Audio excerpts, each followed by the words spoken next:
Hi, I'm Holly Henn. I'm President and CEO of Critical Business Analysis.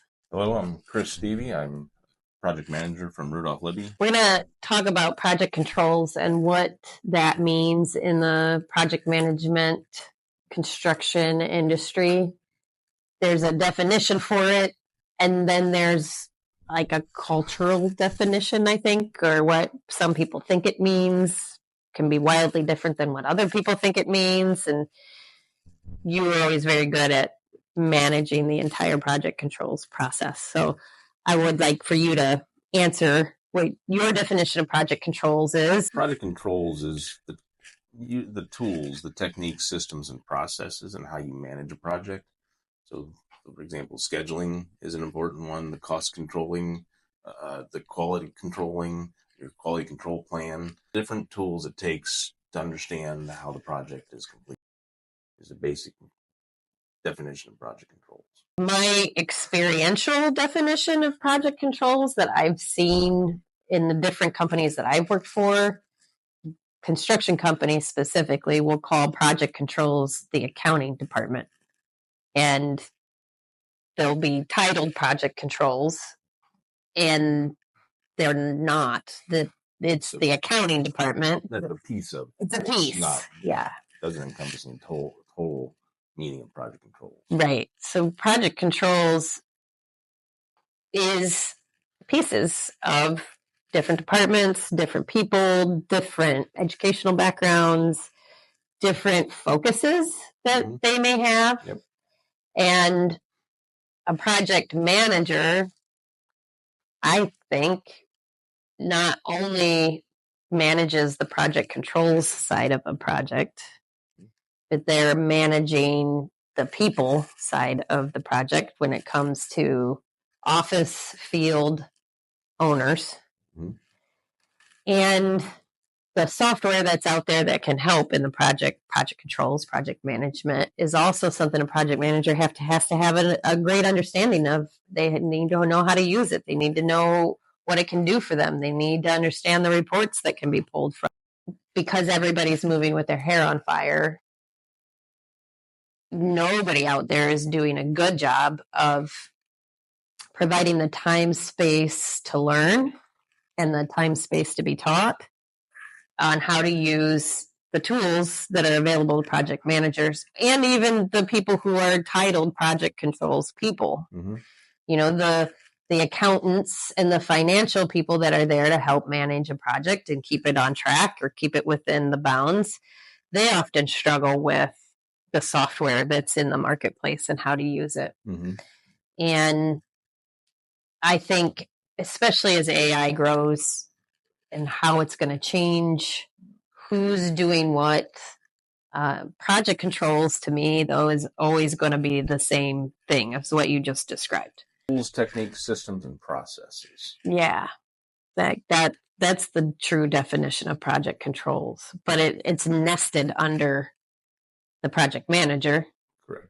You have a good point. The project manager needs to know how to use all the systems. Now, he may not be the person using them, but he needs to make sure the PE, project engineer, or his understudy is using it correctly. And you're right. There's a big training that has to happen so that project manager knows what's going on. Yeah, how it works. Yeah. Because that was something that I found to be a struggle as I grew in my career. Mm-hmm. You have to take on more roles and more responsibilities, interacting with other people who are maybe on the financial side or only on the field side. They have a limited understanding of what they can use and how it works or could be more efficient. Mm-hmm.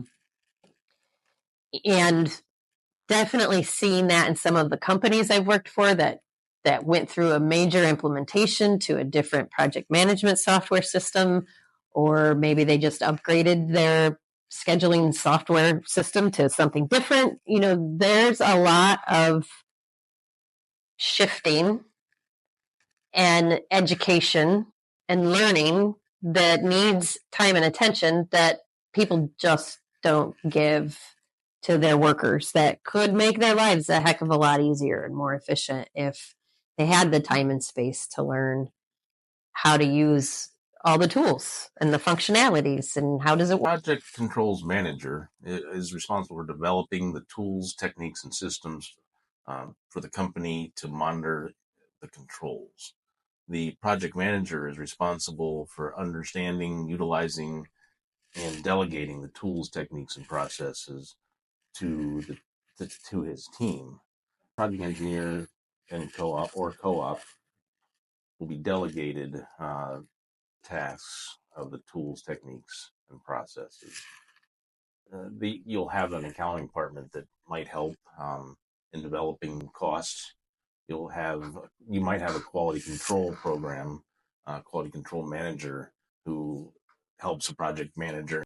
The other thing about project controls that I don't think gets enough attention, because it is multifaceted and it doesn't live within one person or one department, the cross training between the different roles doesn't happen often enough. I've said for years that I wish my project controls a coordinator or accountant could just come live on the job site with me for a month, because then they would understand what it's like. And they would understand all the different things that project managers and project engineers need to do during the day. And there's that basic level of just understanding what the other people have to do. And the same for project managers, where we could sit with our project coordinators, our project controls, financial people for a week to understand what they have to go through and what are their responsibilities. But that also blends over into the shared software systems that companies use. Piece A, piece B, piece C has to feed this thing, but they don't understand what the other pieces are doing and why. And I think that's a real challenge in our industry. Yeah, I would agree. Especially as a young person, it's difficult. I remember being a young person wondering, what does that project manager do? Right. Yes. And I'm like, it walks around outside. Yeah, I see that this guy is the project manager. The engineer's looking at me like wondering what I'm doing all day. Yeah. So it came full circle. Yeah. And then realizing the stuff that the project executives do and the presidents of the companies. Yeah. It's amazing that once you glean the full story. Yeah. And my recommendation for young people is to delve deep and learn as much as you can. Read everything. There's a ton of paperwork that comes with building a project, and knowing everything in that is difficult, but it's important. The contract, the specification book, the requirements for an ACI or ASTM. There's a ton of information out there.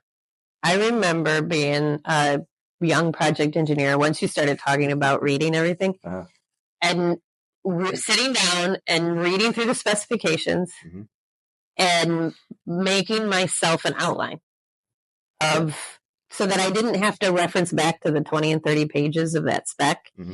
I would write down cast in place concrete, right? And I would write down the most important pieces out of that spec that had to be met. The ASTM numbers and the tolerances. Yeah. Yes. And then I knew it because I took the time to read through it and I wrote it down, and I would pass that along to my superintendents, and then they had it. Yep. And I learned a tremendous amount by doing that. A ton of information in there. There's a bunch of stuff that young people have questions about. Even old people have questions. What's in the spec again? Yeah. What's the spec say? What does that mean? Yeah. Yeah. So write it down. Good point. Ask questions. Learn all that stuff. That's a good way to get a good start on project controls. Understanding the schedule, understanding logic, understanding what happens when you do a finish to finish with something else. Understand when you have a logic, absorb all that stuff. Work on understanding all the aspects of construction, and that's going to help you with project controls. For sure. And as a person who's working in project controls, that's not directly managing material procurement or field labor, taking the time to read through the project specifications and contract requirements would help you be a much stronger support person for that project.